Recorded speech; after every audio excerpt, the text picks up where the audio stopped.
విశ్రాంతి దినం దేవాలయాలు ఎప్పుడు ప్రకటిస్తారు? విశ్రాంతి దినము. ఆ విశ్రాంతి దినం అయిన తర్వాత మళ్ళీ ఎక్కడ ప్రకటిస్తున్నారట? ఇంటింటను ఏం చేస్తున్నారు? మానక ప్రకటించు యేసే క్రీస్తుని ప్రకటిస్తున్నారు.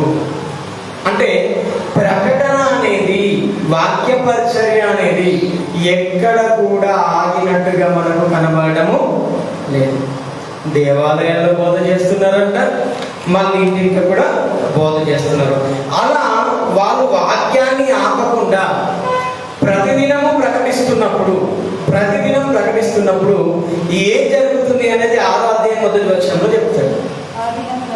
ఆ దినములలో అలా మానక ప్రకటిస్తున్న ఆ దినములలో ఇదిగో శిష్యుల యొక్క సంఖ్య విస్తరిస్తుంది. ఈరోజు సంఘము విస్తరింపబడాలి, పరిచర్యలు అభివృద్ధి జరగాలి, ఆత్మలు రక్షింపబడాలి అని అంటే మొదటి శతాబ్దపు కాలంలో వారు ఎలా చేశారో నేడు మనము కూడా అలాగే చేయాలి. వాళ్ళకు ఇవ్వబడినటువంటి నీతే మనకు ఇవ్వబడుతుంది. వాళ్ళు పాటించినటువంటి క్రియలే మనము చేయవలసి కూడా ఉన్నది. ప్రేమ ఈరోజు సంవత్సరాలు ఎన్నో జరిగిపోతున్న సంఘంలో ఆత్మల యొక్క అభివృద్ధి, ఆత్మలు ఇంకా ఎందుకు రావట్లేదు అని మనం ఆలోచిస్తే మొదటి శతాబ్దపు కాలంలో జరిగినటువంటి పని నేటి సంఘాల ద్వారా జరగడం లేదు. మొదటి సంఘంలో ఉన్నది ఏం జరిగిందంట? ప్రతిదినము దేవాలయంలో చేస్తున్నారంట, ఇంటింటిని కూడా బోధిస్తున్నారంట. ఒకరోజు కాదు, మనం విశ్రాంతి దినం అనుకున్నాం, కానీ ఇక్కడ ఏం చెప్తున్నాడు? ప్రతిదినము. అంటే వాళ్ళకి ఎక్కడికి అసలు సమయము? ప్రతిరోజు ఎలా కూర్చుంటున్నారు అసలు వాళ్ళు? ఎలా అంటే వాక్యం విషయంలో అంత మక్కువ కలిగి ఉన్నారు. ఇదిగో వారి యొక్క పనులు చేసుకుంటున్నారు, మళ్ళీ దేవాలయంలో కూర్చుంటున్నారు, ఎవరి వీలును బట్టి. అలా యేసుక్రీస్తును వారు ప్రకటిస్తుంటే వారి యొక్క ఐక్యత, వారు చేస్తున్నటువంటి ఆ పని మిగతా వాళ్ళు చూస్తున్నప్పుడు బాబు ఏంటి అసలు ఇది, వీళ్ళు ప్రతిరోజు వెళ్తున్నారండి, ప్రతిరోజు మాట్లాడుతున్నారండి, ప్రతిరోజు వాక్యం వింటున్నారండి, అసలు ఏముంది దాంట్లో అని చూసి వచ్చిన వాళ్ళు ఆ మాట విన్నప్పుడు, ఆ మాటల యొక్క మాధుర్యం వారికి అర్థమైపోయినప్పుడు వారు కూడా యేసుక్రీస్తుని స్వరక్షకుడిగా అంగీకరిస్తున్నారు. ఎందుకు మీకు మాట వచ్చేసారు? వినుట వలన ఏం కలుగుతుంది అంటున్నాడు? విశ్వాసం. ఇప్పుడు విశ్వాసం ఎదుటి వాళ్ళు రావాలంటే ఏం చేయాలి? అందుకే ముందటి కాలంలో కూడా, అంటే మోషే గారు ఇజ్రాయేలీలు వారు జీవించిన కాలంలో కూడా ఒక కార్యం చేసేవాళ్ళు. ద్వితీయోపదేశకాండం 31వ అధ్యాయం, ద్వితీయోపదేశకాండం 31వ అధ్యాయం 12వ వచనం.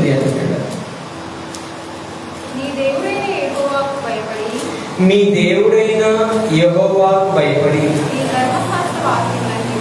ఈ ధర్మశాస్త్ర వాక్యములన్నింటినీ అనుసరించి నడుచుకున్నట్లు పురుషులేమి, స్త్రీలేమి, పిల్లలేమి, మీ పురములోనున్న పరదేశులేమి వాటిని విని నేర్చుకుంటకై అందరినీ పోగు చేయండి. దేవుడు ఎప్పుడు ఏ కాలంలో కూడా ఎవరిని కూడా కోల్పోవడానికి ఇష్టపడలేదు. వాక్యం మొదట ఎవరికి ఇవ్వబడ్డదంటే యాకోబుకి ఇవ్వబడ్డదని మనం నేర్చుకుంటాం కదా. కీర్తన గ్రంథం 147వ అధ్యాయము 19 వచ్చింది. కీర్తన గ్రంథం 147వ అధ్యాయం 19 వచ్చింది. ఆయన తన వాక్యమును యాకోబునకు తెలియజేసింది. అంటే మొదట వాక్యము యూదులకు ఇవ్వబడ్డప్పటికీ ఇజ్రాయేలీలకు ఇవ్వబడ్డప్పటికీ, యాకోబు గారికి ఇవ్వబడ్డప్పటికీ ఇక్కడ ఎవరెవరిని పోగు చేయమని చెప్తున్నాడు? ద్వితీయోపదేశకాండం 31:12 పురుషులనేమి, స్త్రీలనేమి, పిల్లలనేమి, నీ పురములోనున్న పరదేశులనేమి అంటున్నాడు. అంటే అందరూ నీకు అందుబాటులో, నీ చుట్టుపక్కల నీకు అయిన వారందరూ నువ్వేం చేయు? పోగు చేయాలి. పోగు చేయాలి. పోగు చేయడం అంటే ఆహ్వానించుకోవాలి. ఆహ్వానిస్తే ఏం జరుగుతుంది? వారు దానిని విని ఏం చేస్తారంట? నేర్చుకుంటూ. ఎందుకు పోగు చేయాలయ్యా మేము అంటే వారికి వినిపించడానికి, వారికి నేర్పించడానికి. వారికి వినిపించడానికి, వారికి నేర్పించడానికి పోగు చేయాలి. ఇంకోటి కూడా పోగు చేయడం వల్ల జరిగేది ఇదే. ద్వితీయోపదేశకాండం 9వ అధ్యాయం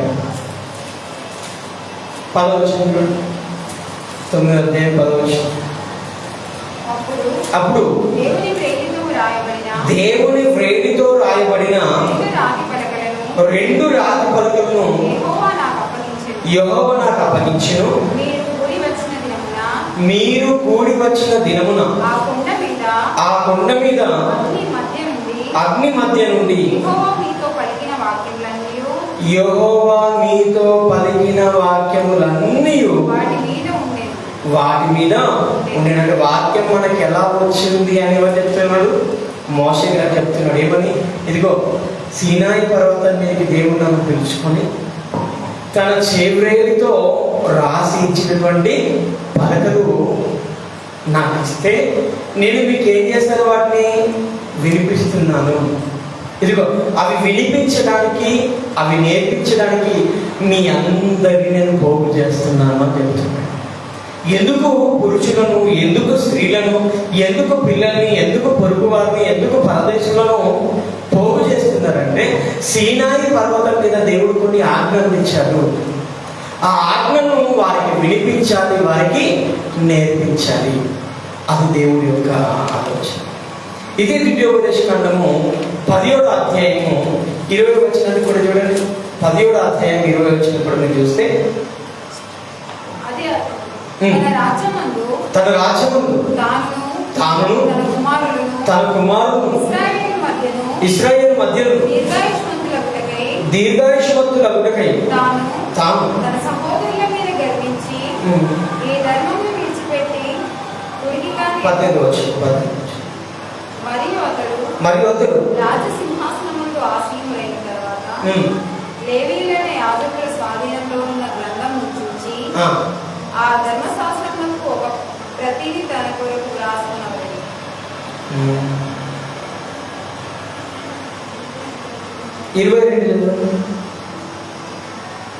22 యెహోవాకు భయపడి దేవుడైన యెహోవాకు భయపడి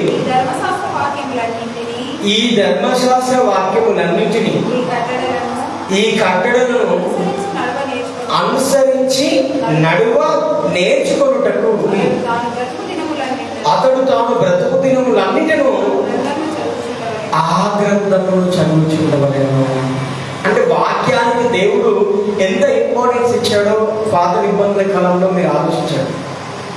మోషే గారిని సీనాయి పర్వతం మీదకి పిలుచుకోవడం, ఆజ్ఞలు రాయడం, ఆయనను వెళ్ళి అందరినీ పోగు చేయి, అందులో స్త్రీలు ఉండాలి, పురుషులు ఉండాలి, పిల్లలు ఉండాలి, మన పొరుగు వారు ఉండాలి, అందరూ ఉండాలి, వాళ్ళని వినిపించు, వాళ్ళని నేర్చుకొని ఆ ప్రకారం నడవాలి. ఎంతకాలం నడవాలి అంటే తాను బ్రతుకు దినములన్నింటిను ఆ గ్రంథంలో వాళ్ళు ఏం చేయాలంట?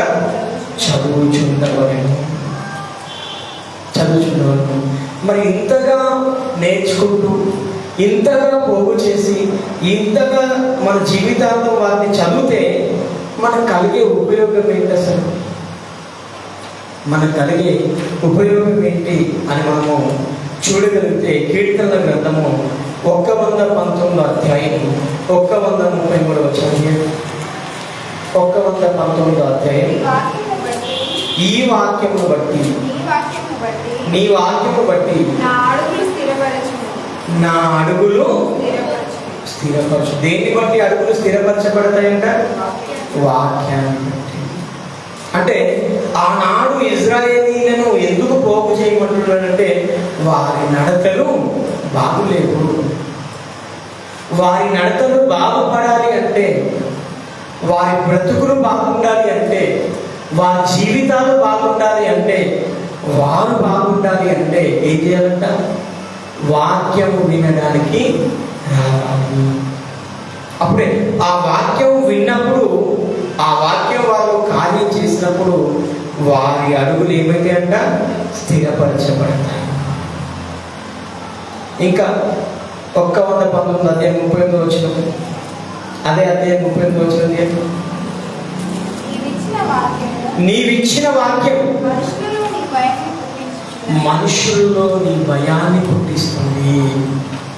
వాక్యం వినడానికి మనం పురుషులను, స్త్రీలను, పిల్లల్ని, పొరుగు వారిని, ఇతరులను పోగు చేస్తున్నప్పుడు, ఆ మాటలు చెప్పబడుతున్నప్పుడు వారిలో భయం ప్రారంభమవుతుందంట. ఎందుకు?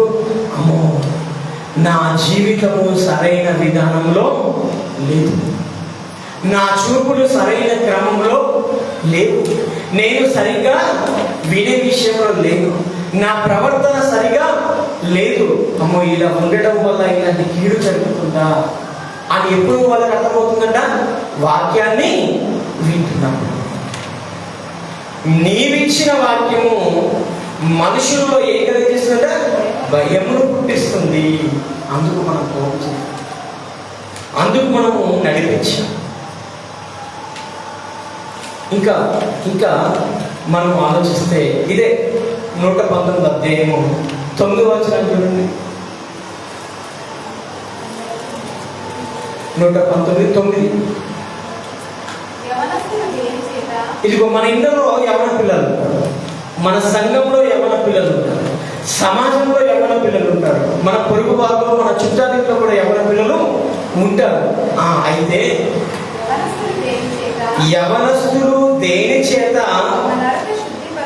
తమ నడకను శుద్ధిపరచుకోరు అంటే, యవనులు నడిచే నడక శుద్ధి అయినది కాదా, పవిత్రమైనది కాదా, పరిశుద్ధమైనది కాదంటే కాదు. వారికి వారి మనసులో పుట్టిన కోరిక చొప్పున, వారి శరీరం యొక్క కోరిక చొప్పున నడుస్తుంటారు, వారి స్నేహితుల ఇష్ట ప్రకారం నడుస్తుంటారు, వారు పుట్టిన కోరికల చొప్పున వారు నడుస్తుంటారు. శుద్ధి దేని చేత వారు నడకను వారు శుద్ధిపరచుకుందరు? నీ వాక్యమును బట్టి దానిని జాగ్రత్తగా చూచుకొనుట చేతనే కదా. వారు నడిచే నడక, వారు ప్రయాణించే ప్రయాణం సరైందో కాదో వాళ్ళకు తెలియాలి అంటే ఏం కావాలంట? వారిని వాక్యం యుద్ధకు తీసుకొని రావాలి, వాక్యం యుద్ధకు తీసుకొని రావాలి. అంటే ఇక్కడ దేవుడు ఎవరిని కూడా వదలట్లేదు. చూడండి, మీ పిల్లలను పోగు చేయండి, మీ యవనులను పోగు చేయండి, మీ ఇంట్లో స్త్రీలను పోగు చేయండి, మీ ఇంట్లో పురుషులను పోగు చేయండి, నీ బంధువులను పోగు చేయు, నీ పొరుగు వారిని పోగు చేయు అని ఎందుకు చెబుతున్నాడు అంటే, ఆ వాక్యము ద్వారా మనిషిలో మార్పు వస్తుంది, మనిషిలో విశ్వాసము కలుగుతుంది. 119 అధ్యాయం 50 వచ్చింది. నీ వాక్యము నన్ను ఏం చేస్తుందంట? బ్రతికించి ఉన్నది, నా బాధలో ఇదే నాకు నెమ్మది కలిగించుచున్నది అంటున్నాడు ప్రేమలేక. ఈరోజు బ్రతుకు మీద ఆశ లేని మనుషులు ఎవరైనా ఉన్నారా భూమి మీద? అందరికీ బ్రతుకు మీద ఆశ. బాధ లేని మనుషులు ఎవరైనా సమాజంలో ఉన్నారా? అందరికీ బాధలు ఉన్నాయి. మరి ఈ బాధ కలిగిన ఈ మనుషులకు, ఈ బాధ బ్రతుకు మీద ఆశ ఉన్న ఈ మనుషులకు ఒకటి మనం ఇవ్వగలిగితే, ఒకటి విడిపించడానికి మనం పోగు చేయగలిగితే ఏం జరుగుతుందండి? ఏం జరుగుతుంది మనుషులు? నీ వాక్యము బ్రతికిస్తుంది, బ్రతుకు మీద ఆశను పుట్టిస్తుంది. ఇక నాకు ఈ జీవితం వద్దు, ఇక నేను బ్రతకలేను, ఇదిగో నా కుటుంబ సమస్యలను బట్టి, నా ఆరోగ్యాన్ని బట్టి, నా చదువును బట్టి, ఇదిగో బయట ఉన్న పరిస్థితులను బట్టి నాకు బ్రతకాలని లేదు, నేను చావాలి, నాకు ఈ జీవితం వద్దు, నా జీవితం అంటేనే నాకు అసహ్యం వేస్తుంది అని అనుకొని మరణించిన వాళ్ళు చాలామంది ఉన్నారు. మొన్నటికి మొన్న 10th క్లాస్ ఫలితాలు వచ్చాయి, ఇంటర్మీడియట్ ఫలితాలు వచ్చాయి. ఫెయిల్ అయిన వాళ్ళు కొంతమంది ఏం చేశారు?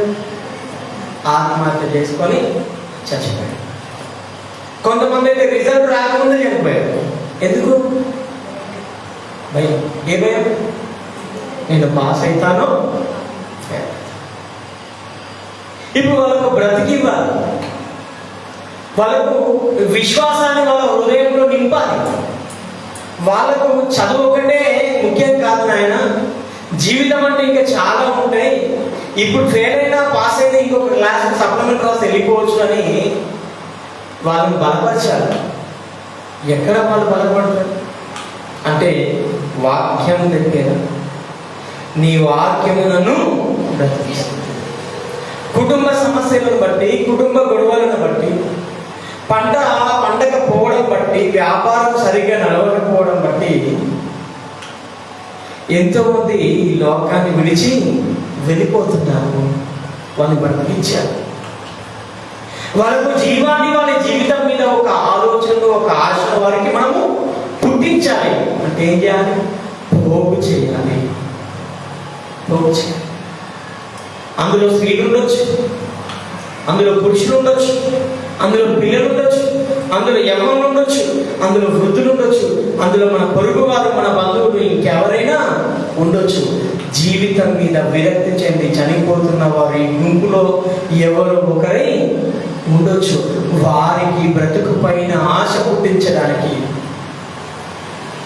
వారిని బ్రతికించడానికి మనం పోగు చేయగలిగితే అక్కడ చెప్పబడే మాట, నీ వాక్యము వారిని బ్రతికిస్తుంది. దేవుని వాక్యం వారిని బ్రతికిస్తుంది. అంతేకాదు, ఒకవేళ వారి బాధల్లో, వారి శ్రమల్లో, వారి ఇబ్బందుల్లో, వారి ఇరుకులలో, వారి కన్నీళ్ళలో ఉంటే ఆ వాక్యం ఏం చేస్తుందంటే వారికి నెమ్మదినిస్తుంది.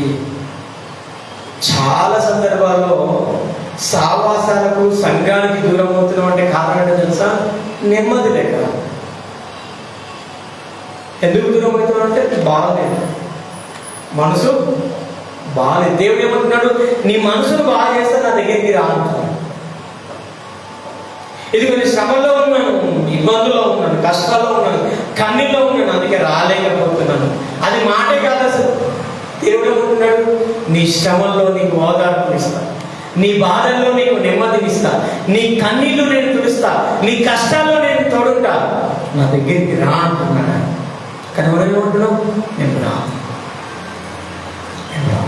ఏమండి, ఎక్కడైతే మనకు నెమ్మది ఉంటుందో, ఎక్కడైతే మనకు ప్రశాంతత ఉందో, ఎక్కడైతే మనం బాగుపడతామో, ఎక్కడైతే దేవుడు మనల్ని కడతాడో అక్కడ పోగు చేసిన స్థలానికి మనం వెళ్ళకపోతే అసలు ప్రపంచంలో ఆరిన నేల మీద ఎక్కడికి వెళ్ళినా నీ బాధకు నెమ్మది,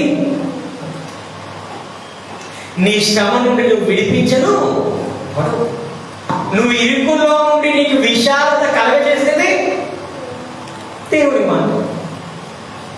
మరి ఆ స్థలానికి వెళ్ళకుండా నేను పరదేశిలాగా తిరుగుతాను అంటే ఎప్పటికీ ఏకాకిలాగే ఉండిపోతాం. ప్రేమైన దేవుడు, ఆ శ్రమలు విడవబడవు, ఆ నెమ్మది దొరకది, ఆ బాధ నుంచి విడుదల దొరకది, ఏమీ దొరకదు. ప్రేమైన దేవుడు, ఏం దొరకదు. కాబట్టి ఎప్పుడు కూడా మన జీవితంలో మనం గుర్తుంచుకోవాల్సింది ఒకటే,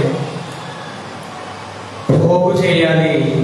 ఆ పోగు చేయబడిన స్థలములో మనం ఉండాలి. ఎందుకు ఉండాలి అంటే ఆ వాక్యము అంత శక్తివంతమైనది. ఆయన చెప్తున్నాడు కదా, నీ వాక్యము నన్ను బ్రతికించును, నా బాధలు నాకు నెమ్మదించును. ఎన్నిసార్లు చెప్తూ ఉండలేదు, ఎన్నిసార్లు విని ఉండలేదు. కాబట్టి పోగు చేయడానికి ఉండాలి, పోగయ్యే స్థలములో ఉండాలి. అందుకే ఎందుకు ఇశ్రాయేలీయుల దేవుడు అంతగా పోగు చేయమని చెప్తున్నాడు అంటే ఇదిగో ఇవన్నిటిని ఇస్తుంది వాక్యం. యాకోబు పత్రిక 1వ అధ్యాయం 23వ వచనం చదవండి. అందుచేత సమస్త కల్మషము విర్రవీగుచున్న దుష్టత్వమును మాని. అంటే మనం పోగు చేస్తే, పోగైన స్థలంలోకి ఒకవేళ మనం వెళ్ళగలిగితే, రాగలిగితే, దేవుడు ఏం చేస్తాడంట? సమస్త కల్మషమును తీసేస్తానంటున్నాడు. విర్రవీగుచున్నటువంటి దుష్టత్వాన్ని మానిపిస్తానంటున్నాడు.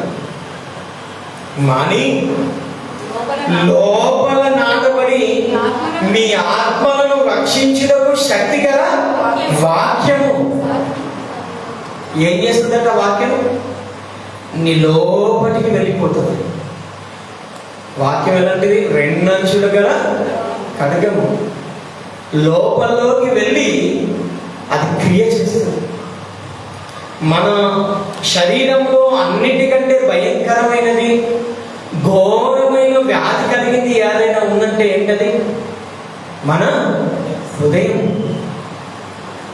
హృదయం అన్నిటికంటే ఘోరమైనది, భయంకరమైన వ్యాధి కలది అంటాడు. ఆ ఘోరమైన భయంకరమైన వ్యాధి కలిగినటువంటి హృదయం నుండి చీల్చగలిగేది ఏంటి అంటే వాక్యం. ఏమంటున్నాడు? లోపలికి నాటబడి మీ ఆత్మలను సైతము రక్షించుటకు శక్తి కలిగింది ఈ వాక్యం. ఈ వాక్యం ఏంటంటే ఆత్మలను కూడా నరకాగ్ని నుండి రక్షించగలిగేంత శక్తి కలిగింది ఈ వాక్యం. అందుకే పోగు చేయండి, పోగు చేయండి, పోగు చేయండి. ఇదిగో నా మాట వినిపించండి, నా మాట నేర్పించండి. నాయన వచ్చిన మీరందరూ నా మాటలు వినండి, నా మాటలు నేర్చుకోండి, మీ జీవితాంతము నా మాటల ప్రకారం బ్రతకండి అని ఎందుకు దేవుడు ఆవేదనతో, కన్నీటితో, బాధతో చెబుతున్నాడు అంటే ఆ మాటలు ఆత్మను రక్షించే శక్తి గలవి. అందుకే ఒక మాట తిమోతికి రాసిన 2వ పత్రికలో ఎలాంటి సమయంలో వాక్యాన్ని ప్రకటించమన్నాడు చూడండి. తిమోతికి వాక్యం అంత ప్రాముఖ్యమైనది కాబట్టి, అంత విలువైంది కాబట్టి పౌలు గారు తిమోతి గారికి పత్రిక రాస్తూ 2వ పత్రికలో 4వ అధ్యాయము 2వ వచనం చూడండి. నాయన నువ్వు వాక్యాన్ని ప్రకటించు, వాక్యము ప్రకటించుము, సమయమందును అసమయమందును ప్రయాసపడు, సంపూర్ణమైనటువంటి దీర్ఘశాంతంతో ఉపదేశించుచు, ఖండించుచు, గద్దించుచు బుద్ధి చెప్పుము అంటున్నాడు. ఎందుకంటే వాక్యం విలువైనది. సమయమందు అసమయమందు ప్రకటించు. అందుకే ఒక సహవాసము ఉంది ఈ రోజు అంటే, ఒక దగ్గర పోగు చేయబడ్డారంటే వాక్యము చెప్పేవారికి ఉన్న ఆలోచన ఎలాంటి పరిస్థితి ఉన్నా వెళ్ళాల్సిందే. అక్కడికి వర్షం పడవచ్చు, చలి పెట్టవచ్చు, వాహనాలు ఉండొచ్చు, లేకపోవచ్చు. అక్కడికి వెళ్ళాలి అనే ఆకృతి ఎందుకుంటుంది అంటే దేవుడు మాట చెప్తాడు. ఏమండి? సమయమందు అసమయం. పరిస్థితులు ప్రతికూలంగా ఉన్నా, పరిస్థితులు అనుకూలంగా ఉన్నా నువ్వేం చేయు? ఇదిగో నీకు ఇవ్వబడినటువంటి వాక్యాన్ని నువ్వేం చేయు? ప్రకటించు అని చెప్తున్నాడు. ఇప్పుడు ఆయన ప్రకటించాలి అంటే వినేవారు కావాలి. వినేవారు కావాలంటే వినేవారు ఏం చేయాలి? ఇప్పుడు పోగు చేయాలి. ఎవరు పోగు చేయాలి? వినేవారు పోగు చేయాలి, సంఘం పోగు చేయాలి. పోగు చేస్తే కూడా మాకు ప్రతిఫలం ఉంటే ఎస్. సత్యమునకు సహకారులుగా ఉన్న వారి పేర్లు ఎక్కడ ఉంటాయంట? జీవ గ్రంథంలో రాయబడి ఉంటాయి. సహకారులు అంటే ఇచ్చే విషయమే కాదు. మనం ఒకటే అనుకుంటాం, ఇచ్చే విషయమే అనుకుంటాం. వాక్యం వినిపింపజేయడానికి ఏ పని చేసినా నువ్వు సహకారమే. ఏ పని చేసినా నీ స్తోమతను బట్టి. ఇచ్చే స్తోమత ఉందా? ఇచ్చి సహకరించు. నడిపించే స్తోమత ఉందా? నడిపించి సహకరించు. ఇంకేమైనా చేసే స్తోమత ఉందా? చెయ్యి. నీకు ఏ తలాపు ఉందో, నువ్వు ఎందులో ప్రాముఖ్యత ఉందో, నీకు ఎందులో నైపుణ్యం ఉందో, ఏ విషయంలో దేవుడు నిన్ను దీవించాడో, ఏ విషయంలో నేను దేవుడు బలపరచాడో, ఆ స్థితిలో నువ్వేం చేయాలంటే పని చేయాలి. అప్పుడు నువ్వు సహకారిగా ఉంటే దేవుడు ఏం చేస్తున్నాడు? సహకారుల పేర్లు జీవ గ్రంథమందు రాయబడి ఉన్నాయి. ఇప్పుడు మొదటి మాటను మనం జ్ఞాపకం చేసుకోవాలి. వాక్యం యొక్క గొప్పతనము, వాక్యం యొక్క ప్రాముఖ్యత, వాక్యం మనుషుల్లో చేసే క్రియ అన్నింటినీ మనం విన్నాము. ఇది ఎవరికి తెలుసు? ఇప్పుడు వింటున్నాం, మనకు తెలుసు. కానీ ఇది ఎవరికి తెలుసు? పౌలు గారికి బాగా తెలుసు. అందుకే సమయమందును అసమయమందును వాక్యాన్ని ప్రకటిస్తూ ఉంటే ఆయన పట్టి బంధించాడు. ఏం చేశారంట? చెరసాల్లో వేశారంట. చెరసాల్లో వేశారు. చెరసాల్లో వేస్తే ఆ చెరసాల్లో నుండి తిమోతి గారికి చెప్పబడిన మాట ఇదే. తిమోతిలకు రాసినటువంటి 2వ పత్రిక 2వ అధ్యాయం 8వ వచనం. తిమోతికి రాసిన 2వ పత్రిక 2వ అధ్యాయం 8వ వచనం. నా సువార్త ప్రకారము దావీదు సంతానంలో పుట్టి మృతుల్లో నుండి లేపిన యేసుక్రీస్తును జ్ఞాపకం చేసుకోండి. మీరందరూ కూడా ఇదిగో మీరందరూ వాక్యం వింటున్నారు కదా. ఆ వాక్యంలో ఎవరి గురించి ప్రకటింపబడుతుంది? యేసుక్రీస్తు గురించి ప్రకటింపబడుతుంది కదా. యేసుక్రీస్తు ఎందుకు మరణించాడు? పాపుల విషయమై మరణించాడు కదా. వారి కొరకే ప్రాణాన్ని పెట్టాడు కదా. అయితే మీరు ఎల్లప్పుడూ ఆయన ఏం చేయాలంట? జ్ఞాపకం చేసుకోండి. నేను నేరస్తుడనై ఉన్నట్టు ఆ సువార్త విషయమై సంఖ్యలతో బంధింపబడి ఇదిగో శ్రమపడుతున్నాను. అయినా దేవుని వాక్యము బంధింపబడి, నాయన నేను బంధింపబడ్డా నువ్వైనా ప్రకటించు. నేను బంధింపబడ్డా నువ్వైనా ప్రకటించు అని పౌలు గారు ఎవరు తెలియజేస్తున్నాడు ఈ మాట? తిమోతి గారు. అందుకని సంఘానికి అయ్యో నేను చదువుకోలేదు, అయ్యో నాకు వాక్యం చెప్పే సామర్థ్యం లేదు, అయ్యో నా నైపుణ్యం వేరు అంటే చెప్పేవాళ్ళు ఉన్నారు, చెప్పేవాళ్ళు ఉన్నారు. అందుకే పౌలు గారు, నాయన నేను చెరసాల్లో ఉన్న పర్లేదు, వాక్యం మాత్రం ఏం కావద్దు, బంధింపబడి ఉండొద్దని అనేక పత్రికలు చెరసాల్లో నుండి రాసి వాళ్ళకి పంపిస్తున్నాడు. ఈ పత్రికలన్నీ కూడా పౌలు గారు ఎక్కడి నుంచి రాశాడు? చెరసాల నుండి రాశాడు. చెరసాల్లో నుండి రాయబడిన పత్రికలన్నీ కూడా సంఘాలు చదువుకుంటున్నాయి. ఈ పౌలు బంధింపబడ్డ వాక్యం బంధింపబడుతుందా? నో, వాక్యం బంధింపబడట్లేదు. మరి ఇప్పుడు మనం చెరసాల్లో ఉన్నామా? చెరసాల్లో ఉన్నామా? లేదు. చక్కగా కుటుంబాలతో మన పనులు మనం చేసుకుంటున్నాం. మరి మన ద్వారా వాక్యం ప్రకటింపబడుతుందా? ఎవరు బంధిస్తున్నారు వాక్యాన్ని? నేటి సంఘాలు వాక్యాన్ని ఏం చేస్తున్నాయండి? బంధిస్తున్నారు. ఒక మార్చింది.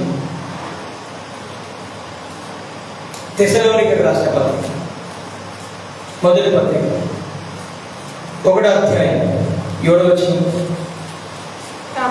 కాబట్టి మాసిదోనియలోను అకయలోను విశ్వాసులందరికీ మీరు మాదిరి అయితే. ఎవరు మాదిరిగా ఉన్నారంట? ఎవరికి మాదిరిగా ఉన్నారు? మళ్ళీ చదవండి. కాబట్టి మాసిదోనియాలో ఒక సంఘం ఉంది, అకయలో ఒక సంఘం ఉంది. వారికి తెస్సలోనికలో ఉన్న సంఘం ఏంటంట? మాదిరి అంట. ఎందుకు మాదిరి? ఎందుకనగా మీ యొద్ద నుండి ప్రభు వాక్యము మాసిదోనియలోను అకయలోను రోగెను. మేము అంకాపురంలో, మేము మామిడి పొలంలో అని మనం అనుకోవడానికి వీలేదు. మన నుంచి వాక్యం ఎక్కడ మోగాలంట? మరొక ప్రాంతంలో వాక్యము మ్రోగాలి. యేసుక్రీస్తు అంటున్నాడు, ఇక్కడ పౌలు గారు చెప్తున్నాడు, తెస్సలోనిక నుండి ఎక్కడ వాక్యం మోగిందంట? తెస్సలోనిక సంఘం నుండి ఎక్కడ వాక్యం మోగిందంట? మాసిదోనియాలో అకయలో వాక్యం మోగింది. అకయ మాది కాదు, మాసిదోనియా మాది కాదు అని అంటే ఇప్పుడు వారి పేర్లు ఈ గ్రంథంలో రాయబడి ఉండేవా? ఉండేది. అంటే వాక్యం అనేది అన్ని ప్రాంతాల్లోకి విస్తరించాలి. దానికి మనం ఏం కావాలంట? మూల స్తంభాలను కావాలి. ఒకప్పుడు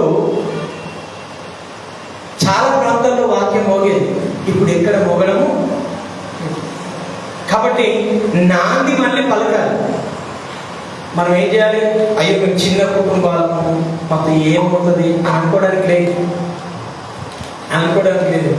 మనం చిన్నోళ్ళము మనం అనుకుంటున్నాం. కానీ దేవుడు ఏమనుకుంటున్నాడు? ఎందుకు పిలుచుకున్నానన్నాడు మిమ్మల్ని? ఎవరిని సిగ్గుపరచడానికి పిలుచుకున్నానన్నాడు? అది గుర్తుంచుకోవాలి. కాబట్టి మనం ఎప్పుడు కూడా మనం యాజకులము, దేవుని సొత్తైన ప్రచనం. ఎందుకు మనం పిలుచుకున్నాడు? ఆయన యొక్క గుణాతిశయములను ప్రచనం చేయగలుగుతాము. కాబట్టి మనం ఎలా ఉండాలి అంటే మన సంఘం నుండి వాక్యము మ్రోగాలి. మన సంఘం నుండి వాక్యము వివిధ ప్రాంతాలు మ్రోగాలి. ఒకనాడు తెస్సలోనిక సంఘం నుండి మాసిదోనియాలో, అక్కయలో వాక్యం మ్రోగినట్లుగా ఇదిగో మన సంఘం నుండి వివిధ ప్రాంతాల్లో వాక్యం మ్రోగాలి. ప్రేమ దేవుడు మోగాలి. ఎందుకు మోగాలంటే ఇప్పటి వరకు వాక్యం యొక్క గొప్పతనాన్ని విన్నాం. వాక్యం ఎలాంటి క్రియ చేస్తుందో విన్నాం. అలాంటి బాధల్లో, అలాంటి ఇబ్బందుల్లో, అలాంటి శ్రమల్లో పిల్లలు మొదలుకొని వృద్ధుల వరకు అందరూ బంధింపబడి ఉన్నారు. వారందరూ కూడా విలువబడాలి అంటే, వారందరూ కూడా నెమ్మది పొందాలి అంటే, వారందరూ ఆత్మను రక్షింపబడాలి అంటే ఇదిగో దేవుడు మనకి ఇచ్చినటువంటి ఈ సంఘము నుండి వాక్యము వివిధ ప్రాంతాల్లో మ్రోగాలి. నేను అందుకే దేవుడు పిలుచుకున్నాడు. నేను అందుకే దేవుడు నిలబెట్టుకున్నాడు. నేను అందుకే దేవుడు కట్టుకున్నాడు. మ్రోగాలి.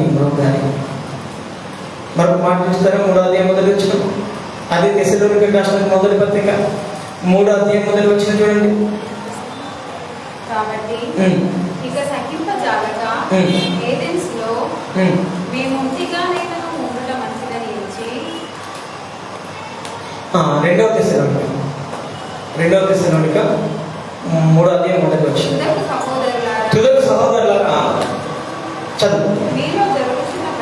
మీలో జరుగుచున్న ప్రకారం ప్రభు వాక్యము శీఘ్రంగా వ్యాపించి మహిమపరచబడు నిమిత్తము